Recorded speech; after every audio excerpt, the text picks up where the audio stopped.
Bismillahirrahmanirrahim. Assalamu alaikum warahmatullahi wabarakatuh. Welcome back to my channel everybody. And again, तकरीबन 1.5 महीने का gap आ चुका है. I'm really sorry for that. Actually, as you can see behind me, सब चीज़ें clear हो चुकी हैं. बाकी सफाई सुथराई चल रही है और वाइंड अप चल रहा है, रैप अप चल रहा है. तो उसकी वजह से बहुत बिज़ी रहा. और स्कूल ईयर एंड जब एंड होता है तो obviously there is a long checklist जो पीछे बोर्ड पे लगी हुई है, अब एज यू कैन सी, जिसको आपको डेडलाइंस को मीट करना होता है कि इस दिन ये, इस दिन ये, इस दिन ये, obviously apart from the exams and all that. तो अल्हम्दुलिल्लाह बस हमारा लास्ट वीक चल रहा है और मैंने कहा आपको मैं थोड़ी सी अपडेट दे दूँ. ऑब्वियसली आप इंटरेस्टेड नहीं होंगे बट मैंने कहा मैं दे दूँ ताकि मैं रीज़न दे सकूँ कि मैं किधर थी. तो द थिंग इज़ कि अल्हम्दुलिल्लाह हमारा जो कमिंग वीक है that would be the last school week है. और उसमें यही है कि हमारे पास थोड़ा सा मैं आपको बता दूं कि जो लोग टीचिंग में इंटरेस्टेड हैं इन कनाडा, तो यहाँ पे क्या होता है कि जी आपको अपना पूरा जो क्लासरूम होता है वो क्लीन करना होता है, उसको रैप अप करना होता है. और फिर आपको एक इन्वेंटोरी बनाना होती है. यानी जो दीवारों पे जो भी कुछ लगा हुआ था, जो आपने देखा होगा मैंने काफ़ी कुछ लगाया हुआ होता है, इधर बोर्ड पे भी काफ़ी कुछ था, वो सब आपको क्लीन करना होता है आपको. और you just have to take it off from the walls. आपको वॉल्स बिल्कुल क्लीन करके जाना होते हैं. इसके अलावा आपने जो भी गार्बेज है, जो भी आपका कलेक्टेड नोट्स हैं या जो भी एक्स्ट्रा स्टफ़ है जो आपने नहीं यूज़ करना, you just have to get rid of that. यहाँ पे आपको गार्बेज बैग्स दे दिए जाते हैं, आप क्लास के बाहर रख देते हैं and they just take it away. 2 number 3 आपके पास ये भी होता है कि आपका जितना फर्नीचर है क्लास के अंदर आपने उनको डेस्क के ऊपर रख देते हैं ताकि वो फ्लोर को पॉलिश कर सकें. वॉल इसलिए क्लियर होती हैं कि पेंट करना हो पेंट हो जाए. फ्लोर्स को इसलिए आपको क्लियर करना होता है ताकि अगर फ्लोर पॉलिश होती है जो कि होती है उसको वो फ्लोर पॉलिश कर सके. और उसके बाद तीसरा आपका काम ये करना होता है कि जितना सामान है, आप देख सकते हैं पीछे बॉक्सेस बन चुके हैं और अभी ये सारा सामान जो बैग पे आपको नज़र आ रहा है अभी ये रहता है और काम भी रहता है. वो उसकी एक अलग मैं आपको दिखा दूँगी छोटी सी वीडियो कि क्या क्या होता है. वो आपको इन्वेंटोरी बनाना होती है कि आपकी क्लास में कितना इक्विपमेंट है. अगर मैं लैब में बैठी हूँ तो लैब में क्या इक्विपमेंट है एक एक चीज़ की. इसके अलावा आपके बुक्स, आपके जो आपने रिसोर्सेज, टीचर रिसोर्सेज यूज़ कर रहे हैं, अगर आपके पास स्टेशनरी है, जो आप पीछे जो आप कबर्ड देख रहे हैं उसके अंदर स्टेशनरी काफ़ी कुछ होता है मेरे पास, उसका एक पूरा लिस्ट बनाते हैं. जो कुछ आपके पास है क्लास में, बुक्स हैं, वर्कबुक्स हैं, जो भी कुछ है आपके पास मटेरियल है, उस सब की एक इन्वेंटोरी बनती है. यहाँ पे इनका एक शेयर्ड फोल्डर होता है इनके कंप्यूटर सिस्टम में जहाँ पे वो इन्वेंटोरी को अपलोड करना होता है ताकि वो सबके रीच में हो, एडमिन को पता हो कि क्या क्या है, किस क्लास में क्या है. कोई बंदा कोई भी रिसोर्स ढूंढ रहा है, फॉर एग्ज़ाम्पल मेरे पास फॉर एग्ज़ाम्पल स्पीकर्स हैं या कुछ और चीज़ है या और कोई मैथ के रिसोर्सेज हैं या साइंस के रिसोर्सेज हैं, तो किसी को किसी भी चीज़ की ज़रूरत हो तो वो इन्वेंटोरी में चेक कर सकता है. आप चेक कर सकते हैं अपने यूज़ के लिए कि भाई आपको नेक्स्ट ईयर ज़रूरत है या ऑर्डर तो नहीं करना या कोई भी चीज़ है. तो समटाइम्स वी फॉरगेट कि हमारे पास वो चीज़ है और जो आप इन्वेंटोरी निकालते हैं तो उसमें से वो चीज़ निकल आती है कि जी आप ही के पास है, उस बॉक्स में उधर जगह पे रखी हुई है. ठीक है जी. तो इसके अलावा ऑब्वियसली अटेंडेंस रजिस्टर्स को आपको कंप्लीट करना होता है, ऑब्वियसली रिपोर्ट कार्ड, तो ये सब चीज़ तो है ही अलग कहानी. ठीक. तो उन चीज़ों में काफ़ी बिजी रहा. अभी भी सैटरडे है और मैं स्कूल में बैठी हूँ और ये कोई नई बात नहीं है. अक्सर सैटरडेज़ को मैं आ जाती हूँ, संडेज़ को भी आ जाती हूँ. और तो ये कहानी है कि आज सैटरडे पे भी मैं आज बैठी हूँ ताकि वाइंड अप हो सके. और बस ये कहानी है. इंशाल्लाह 28 को यहाँ पे ग्रेजुएशन है फॉर ग्रेड 12 और 29 को it would be our last school day here. और इंशाल्लाह ताला अब छुट्टियों का अलग प्लान बना के बैठे हुए हैं कि जी इंशाल्लाह ताला I have enrolled my self in a course. उसकी मैं अलग वीडियो आपको बना के ज़रूर भेजूँगी, बनाऊँगी और शेयर करूँगी आपसे कि वो कोर्स मैं कहाँ से कर रही हूँ और ऐसी कौन सी वेबसाइट्स मौजूद हैं जो कि बहुत रीज़नेबल प्राइस में आपको, कॉस्ट में आपको कोर्स करवा देती हैं अपने घर के कंफर्ट से. ठीक है जी. अब now let's come to the topic. आज का टॉपिक क्या है, मैंने कहा आपको अपडेट दे दूँ क्योंकि obviously if you are interested in teaching तो आपको ये बात आइडिया होना चाहिए कि यहाँ पे कैसे चीज़ें रैप अप होती हैं. और आज का टॉपिक मैं ये बनाने वाली हूँ कि मुझे कुछ क्वेश्चंस आए हुए थे अल्बर्टा टीचिंग सर्टिफिकेशन के बारे में कि उनका स्पाउस वर्क परमिट पे किसी साहब ने अप्लाई करना है या किसी साहिबा ने अप्लाई करना है, आई एम रियली नॉट श्योर, क्योंकि अक्सर आपके जो आईडीज़ होते हैं वो मैं समझ नहीं पाती कि वो ऑब्वियसली ओरिजिनल नेम्स पे नहीं होते, जैसा मेरा भी ओरिजिनल नेम ये नहीं है जो है, ऑब्वियसली ये मेरा निक नेम है, तो ऑब्वियसली मैं नहीं समझ पा रही वो साहब हैं या साहिबा हैं, लेकिन मैं इतना बता दूं आपको कि ये एक जनरल क्वेरी है, तो मैंने कहा कि मैं इसको अर्जेंट बेसिस पे एड्रेस कर दूं क्योंकि ये टाइम सेंसिटिव टॉपिक है। तो द थिंग इज़ कि सबसे पहले तो हम आ जाते हैं कि जी जो क्वेरी है वो ये है कि जी वो कहीं बाहर बेस्ड हैं, और कमेंट में क्योंकि ये है तो मेरा नहीं ख्याल कि ये कोई कॉन्फिडेंशियल चीज़ है, तो जो मैं नाम भी ले लेती हूँ जगह के, कतर में हैं वो रिज़ाइड करते हैं, और स्पाउसल वर्क परमिट पे वो अपने स्पाउस को लाना चाह रहे हैं, और वो टीचिंग सर्टिफिकेशन के लिए बाहर से अप्लाई कर रहे हैं, कतर से, ठीक है जी। उनके कुछ क्वेरीज़ हैं जो कि मैं समझ सकती हूँ, हो सकती हैं, क्योंकि मैंने जब एल्बर्टा टीचिंग सर्टिफिकेशन के लिए अप्लाई किया था, और या ओवरऑल इन जनरल आप यहाँ के किसी भी प्रोविंस के लिए अप्लाई करते हैं तो कुछ क्वेरीज होती हैं जिनको मैं स्टेप बाय स्टेप आंसर करती हूँ। सबसे पहली बात तो ये आ जाती है कि जी एप्लीकेशन फ़ी जो है, हम लोग क्योंकि हमने फॉर एग्जांपल मैंने आके क्योंकि एमएड यहीं से किया, तो मुझे ये इनके 3 कैटेगरीज होते हैं। नंबर वन होता है कि जी अगर आपने किसी एल्बर्टा यूनिवर्सिटी से पढ़ा है, तो यानी आपने अपनी टीचिंग डिग्री ली है, यानी बैचलर्स ऑफ एजुकेशन करा है, तो आपको $200 पे करना होते हैं। उसके बाद अगर आपने कनेडियन यूनिवर्सिटी से करा है, आउटसाइड एल्बर्टा किसी और प्रोविंस से किया है विद इन कैनेडा, तो आपको $225 पे करना होते हैं। इसके बाद अगर आप आउटसाइड ऑफ कैनेडा से आपकी टीचिंग डिग्री है, टीचिंग डिग्री का मतलब होता है बैचलर्स ऑफ एजुकेशन है, तो आपको $250 पे करना होता है ना। इसमें मुझे ये फील हुआ क्योंकि मैंने अपनी जो मास्टर्स ऑफ एजुकेशन थी Memorial University of Saint John's Newfoundland Labrador से की थी, तो आई जस्ट हैड दैट खुश फहमी कि मुझे शायद $225 देना पड़े, लेकिन मैंने जब पे कर दिया इन लोगों का, क्योंकि एक ऑनलाइन पोर्टल है ट्विन्स के नाम से, तो मैंने जब पे कर दिया तो उनके रजिस्ट्रार का मेरे पास ईमेल आया और बहुत प्रॉम्प्ट रिप्लाई करते हैं वो, and I am really really grateful, और मैं उनको एडमायर करूँगी, अप्रिशिएट करूँगी, क्योंकि मैंने और भी मेरे एक्सपीरियंसेस बहुत ही ख़तरनाक रहे हैं, लेकिन ये एक्सपीरियंस मेरा बहुत अच्छा था। उनके रजिस्ट्रार बहुत जल्दी आपको रिप्लाई करते हैं। तो मेरा सजेशन ये होगी कि अगर आपके पास और भी कोई क्वेरीज़ हैं जो कि मेरे वीडियो से आपका कवर नहीं हो पाती, तो ईमेल देम एंड उनसे अपना क्वेश्चन कीजिए, वो आपको जवाब ज़रूर देंगे, क्योंकि मैं अपनी ईमेल्स के रिप्लाईज़ भी इसी वीडियो में आपसे डिस्कस करने वाली हूँ, ठीक है।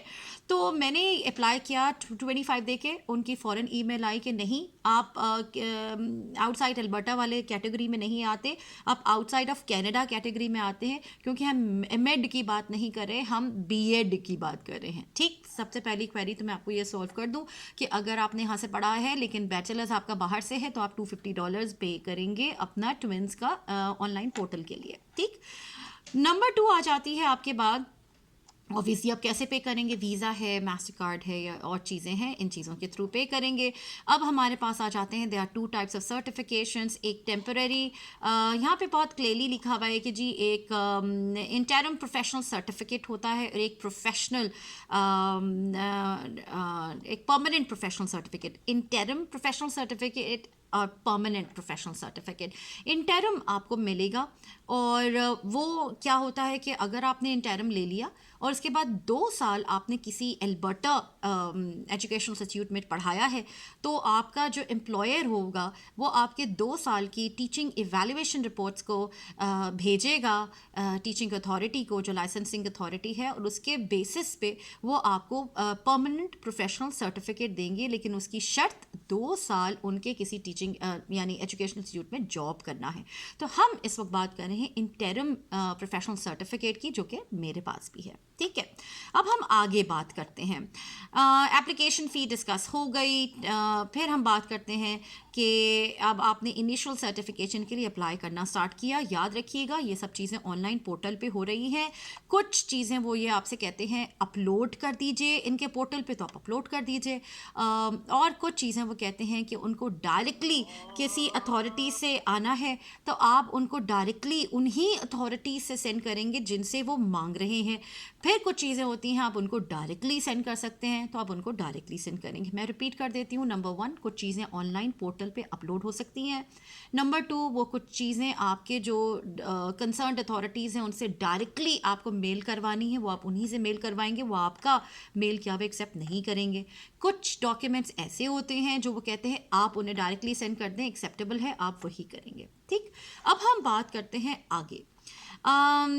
याद रखिएगा कुछ डिटेल्स ऐसी होती हैं जिनको आप पढ़ के घबरा जाएंगे कि जी हमारे पास इतने प्रैक्टिकम आवर्स होने चाहिए, क्योंकि यहाँ के जो बैचलर्स ऑफ एजुकेशन में इनके बहुत प्रैक्टिकम आवर्स होते हैं। फॉर एग्ज़ाम्पल मैं बात करती हूँ पाकिस्तान की, तो हमें दिए जाते हैं जी 42 टीचिंग आवर्स। ठीक है, यहाँ पे आवर्स में नहीं बात होती, यहाँ पे मैंने एमएड में 10 हफ्ते पढ़ाया था, 10 वीक्स पढ़ाया था। ठीक है जी, तो 10 वीक्स का मतलब है 2.5 मंथ्स। तो कहाँ 42 आवर्स और कहाँ 2.5 मंथ्स। मास्टर्स में ये इनकी रिक्वायरमेंट थी, और जब आप बैचलर्स की बात करते हैं तो उससे ज़्यादा रिक्वायरमेंट होती है। तो उस जो इनका जो पूरी डिटेल्स हैं उसको पढ़ के घबराइएगा नहीं, ठीक है, क्योंकि उनको ये मालूम है कि हर कंट्री की जो टीचिंग जो क्वालिफिकेशन होती है उसके प्रैक्टिकम की रिक्वायरमेंट्स अलग होती हैं। तो इससे आप बिल्कुल मत परेशान होइएगा। आई होप ये थोड़ा आपको क्लैरिफाई कर दे, कि सेटिस्फाई हो जाए कि आप यू डोंट हैव टू, जैसे कहते हैं ना, गेट वरीड अबाउट कि जी हमारे इतने आवर्स नहीं, क्योंकि मेरे नहीं हैं। ठीक है, मैं आपको बिल्कुल एग्जाम्पल बता रही हूँ अपनी, क्योंकि मुझे पास इंटरम मिल चुका है, इसलिए मैं आपको ये बात बता रही हूँ अल्हम्दुलिल्लाह। अब हम आ जाते हैं इंटरनेशनली एजुकेटेड एप्लीकेंट्स के बारे में, क्योंकि हम यही टॉपिक डिस्कस कर रहे हैं इस वक्त।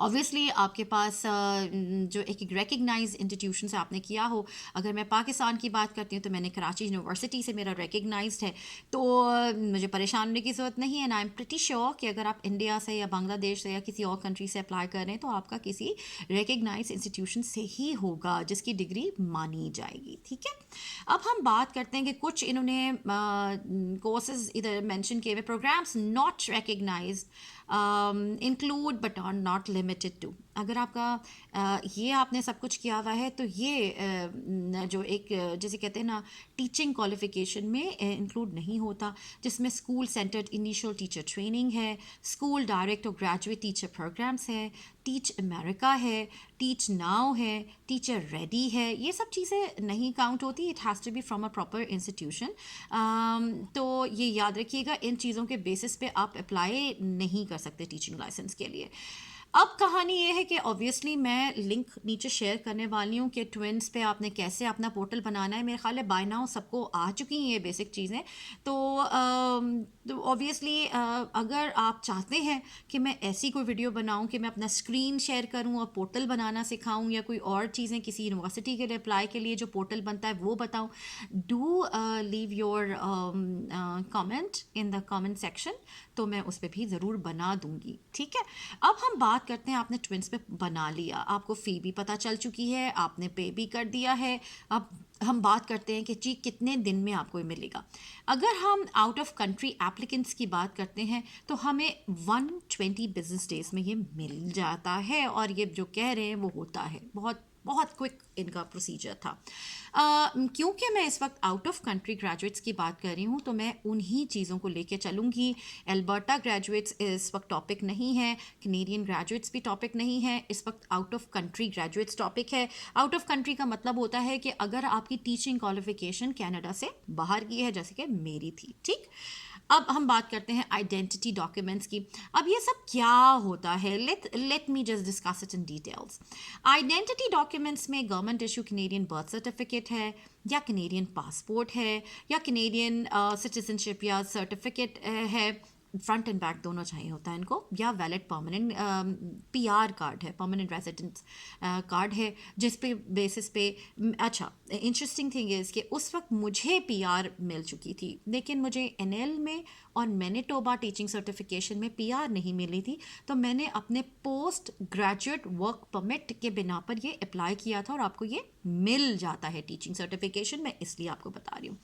A Canadian certificate of registration of birth abroad, a valid Canadian work permit issued without restriction.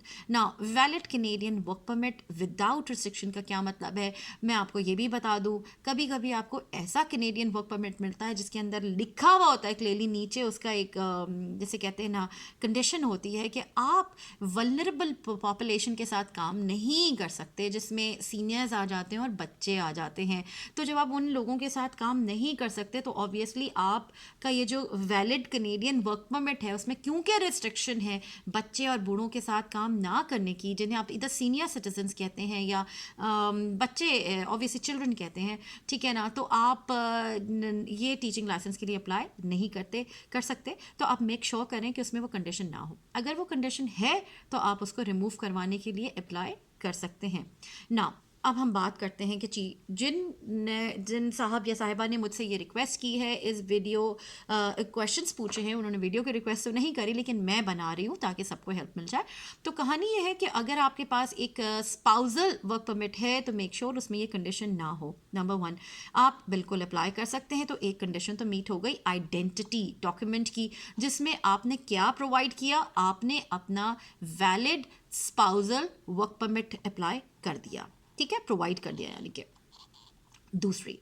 अब दूसरी चीज़ आपको चाहिए criminal record check and vulnerable sector check. इसमें ऑब्वियसली आप आउट ऑफ कंट्री अगर अप्लाई कर रहे हैं, अगर आप कतर में ही हैं, आप वहाँ से अप्लाई कर रहे हैं, अगर आप यहाँ पे आ चुके हैं, देयर आर 2 सिनेरियोज। अगर आप को अब इन्होंने क्लियरली मेंशन किया हुआ है कि अगर आप 6 महीने से ज़्यादा अल्बर्टा से बाहर मतलब 6 महीने से कम हुआ है आपको अल्बर्टा में, तो आपको जहाँ पे भी आपकी प्रीवियस रेजिडेंस थी तो वहाँ से आपको अपना क्रिमिनल रिकॉर्ड चेक देना है। ये बहुत आराम से हो जाता है, जैसे आप पुलिस क्लियरेंस सर्टिफिकेशन कहते हैं, तो आप जहाँ पे रिजाइड कर रहे हैं वहाँ से प्रोवाइड कर सकते हैं। नंबर 1। नंबर 2 सिनेरियो ये है कि आप अल्बर्टा में मौजूद हैं और आपको 6 महीने से ज़्यादा हो चुका है वहाँ पे, तो आप उनको बहुत आराम से इनका जो RCMP के ऑफिस जाके आप $10 पे करते हैं और आपको पुलिस सर्टिफिकेशन मिल जाती है, वल्नरेबल सेक्टर मिल जाता है। आप किसी भी RCMP यानी आप जो सिंपल वर्ड्स में आप समझें, इनकी पुलिस ऑफिस चले जाइए, तो वहाँ पे आपको वो डॉक्यूमेंट्स पड़े हुए मिल जाते हैं कि जी वल्नरेबल सेक्टर चेक है या क्रिमिनल रिकॉर्ड चेक है। आप वहीं पे वो फिल करते हैं, $10 उन्हें पे करते हैं और वो बहुत आराम से आपको बना के देते हैं। 10 to 15 डेज़ उसका टाइम होता है। अगर आप उनसे रिक्वेस्ट करें, उसमें लिखा हुआ होता है नीचे कि जी आपने कहीं भिजवाना है, तो आप एड्रेस लिख दीजिए, वो आपको डायरेक्टली उसकी एक कॉपी जिस अथॉरिटी को आप भिजवाना चाह रहे हैं डायरेक्टली वो आपको भेज देते हैं। जैसा मैंने किया था, मैंने यहीं पे अपनी जो क्लोजेस्ट RCMP का ऑफिस था, मैंने उनको अप्लाई, मज़े की बात यह है कि मैंने ऑनलाइन सारा काम किया है, मैंने उनको मेल के थ्रू किया। Everything is so simple now days, right. तो मैंने उनके थ्रू किया था, उन्होंने डायरेक्ट वहाँ से वो भिजवा दिया था। ठीक, आप अगर डायरेक्ट नहीं भिजवा सकते तो आप लेके आप उनको भेज सकते हैं। ठीक, अब हम बात करते हैं एविडेंस ऑफ लैंग्वेज प्रोफिशिएंसी की। ये 3rd रिक्वायरमेंट है। लैंग्वेज प्रोफिशिएंसी के लिए इन्होंने कुछ चीज़ें लिखी हुई हैं, मैं बिल्कुल क्लियरली आपको इनकी वेबसाइट से पढ़ के बता रही हूँ ताकि हवा में बातें ना हो, क्योंकि ये चीज़ें बहुत इंपॉर्टेंट है। अब a current within 2 years score report for the test of English as a foreign language, जिसे आप टोफल कहते हैं, IBT कहते हैं, ठीक है, या जो भी चीज़ है, ये मैंने नहीं किया। मैंने क्या किया कि जी एक नंबर 1 ये है। नंबर 2 क्या है कि जी आप IELTS की भेजिए, और मज़े की बात यह है कि उन्होंने क्लियरली लिखा हुआ है कि उनको IELTS में रिक्वायरमेंट्स क्या हैं। IELTS में इनको रिक्वायरमेंट है कि जी 6.5 इन राइटिंग एंड लिसनिंग चाहिए, उससे ज़्यादा हो क्या ही बात है, उससे कम नहीं होना चाहिए। और 6.5 in writing, listening and reading and 7 in speaking. ये मज़े की बात है, इन्होंने कम कर दिया है, क्योंकि जब मैंने अप्लाई किया था तो ये ज़्यादा था, 7 और 7.5 की बातें चल रही थी यहाँ पे। तो अल्हम्दुलिल्लाह 7 हाँ ऐसे ही चल रहा था कुछ, ठीक है। तो अल्हम्दुलिल्लाह ये आपकी रिक्वायरमेंट है फॉर IELTS। अगर आप समझते हैं कि नहीं ये भी नहीं करना, तो तीसरी ये है completion of secondary school education inclusive of grade 12 in English और फ्रेंच। नाउ मैंने IELTS क्यों दिया, क्योंकि मैंने IELTS ही दिया था, क्योंकि मैंने एक ग्रेड 12 किए हुए एक ज़माना बीत गया। अब मुझे अपने पुराने कॉलेज को मैं उनको एक्सेस करूं, उसके बाद उनको मैं रिक्वेस्ट करूं, ये कहानी होती है, क्योंकि पाकिस्तान छोड़े हुए मुझे काफ़ी देर हो गई। मैं ठीक है, मेरे पेरेंट्स फैमिली है यहाँ पे, कि but it's not easy to send somebody to do that. और एडमिन चेंज हो चुका होता है, सब कुछ चेंज हो जाता है, आपको रिक्वेस्ट करने पड़ते हैं, आपको पता ही है, इधर से उधर भागना पड़ता है। तो अवॉइड ऑल ऑफ दैट, तो मैंने IELTS दिया था। और IELTS देने का मकसद एक और कौन सा, IELTS जनरल नहीं बात हो रही, याद रखिएगा, लाइसेंसिंग के लिए और किसी भी हाँ, लाइसेंसिंग के लिए आपको एकेडमिक देना होता है। अगर आप वीज़ा की बात करें तो भी एकेडमिक देना होता है। वीज़ा को हम बाद में डिस्कस करेंगे, एसडीएस जिसे आप बोलते हैं, ठीक है ना जी।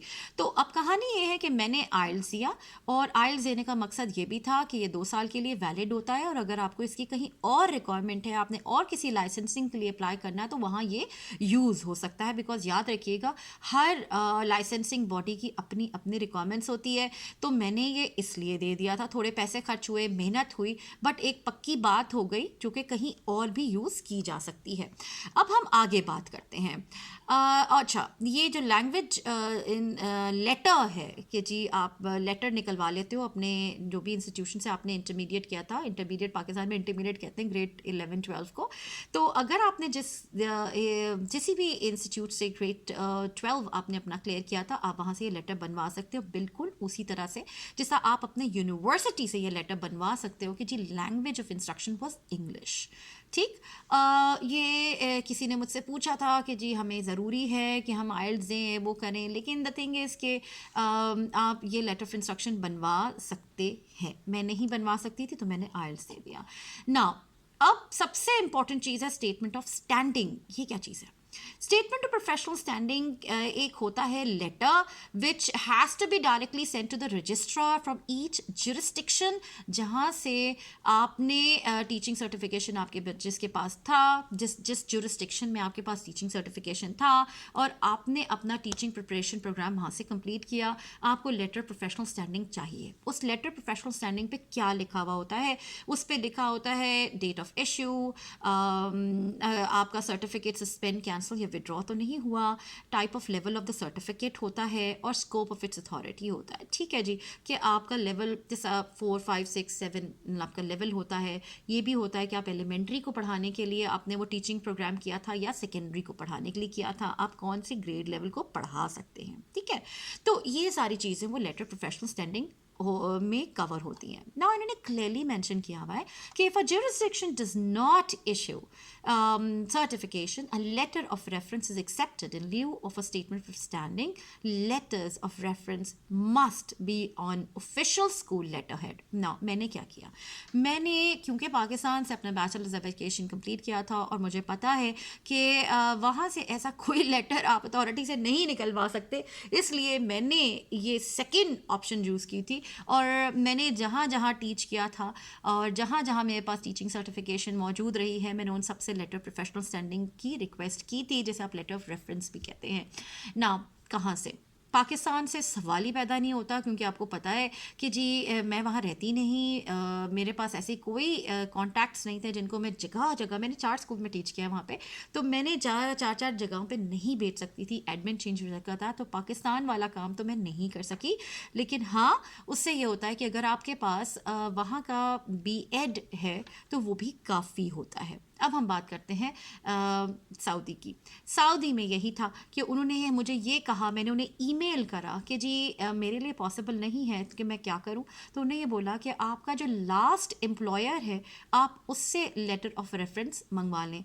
लेटर ऑफ रेफरेंस क्या चीज़ होता है? इट इज़ सब्सिट्यूट होता है किस चीज़ का? लेटर ऑफ प्रोफेशनल स्टैंडिंग का। मैं फिर रिपीट कर देती हूँ, जो लोग लेटर प्रोफेशनल स्टैंडिंग या letter of standing in other words नहीं अरेंज कर सकते हैं मेरी तरह, तो वो अपने लास्ट एम्प्लॉयर से, जहाँ पे आपने लास्ट काम किया था, जैसा मैंने सऊदी में काम किया था, तो मैंने अपने लास्ट एम्प्लॉयर से ये लेटर ऑफ रेफरेंस मंगवा लिया था। और याद रखिएगा, ये आपके थ्रू नहीं जाएगा, ये डायरेक्टली उनको मेल करना है आपको। उसमें क्या होना चाहिए?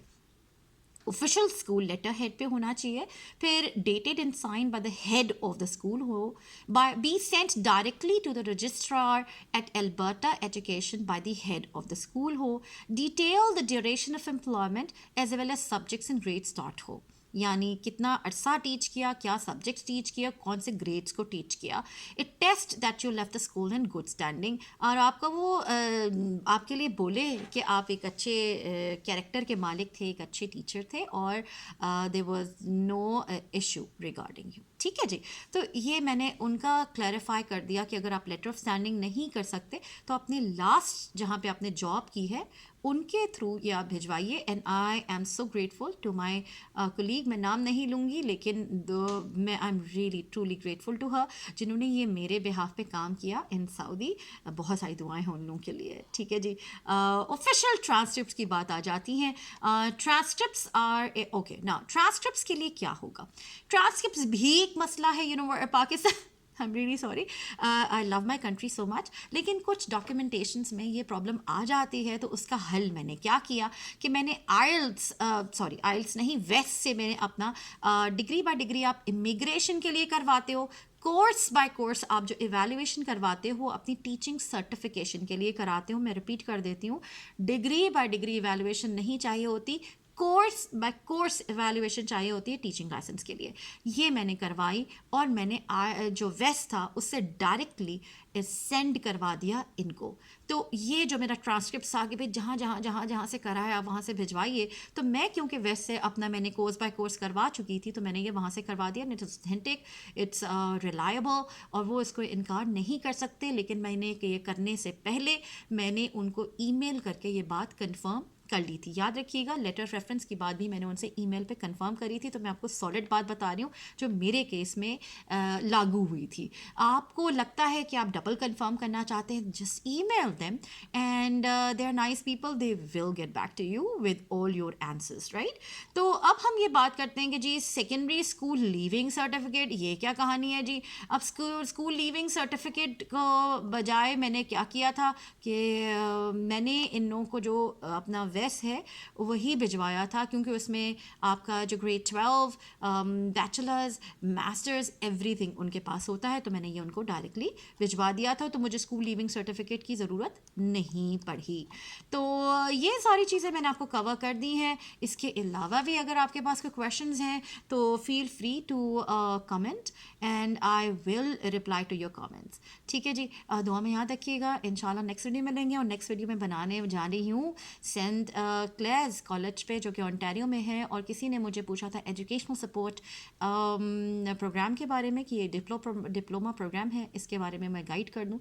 तो डेफिनेटली बिल्कुल just keep on watching my videos and don't forget to like share and subscribe to my channel. देर हो जाती है बट हम यहीं हैं और इंशाल्लाह समझ में और तेज़ी से मैं वीडियोज़ बनाऊँगी। एक डायरी बनाई हुई है जिसके अंदर बहुत सारे टॉपिक्स मेरे पास मौजूद हैं, कमेंट्स में पढ़ती हूँ और रिप्लाई भी करती हूँ। चलें जी, इंशाल्लाह नेक्स्ट वीडियो में मिलते हैं। अस्सलाम वालेकुम व रहमतुल्लाहि व बरकातुहू।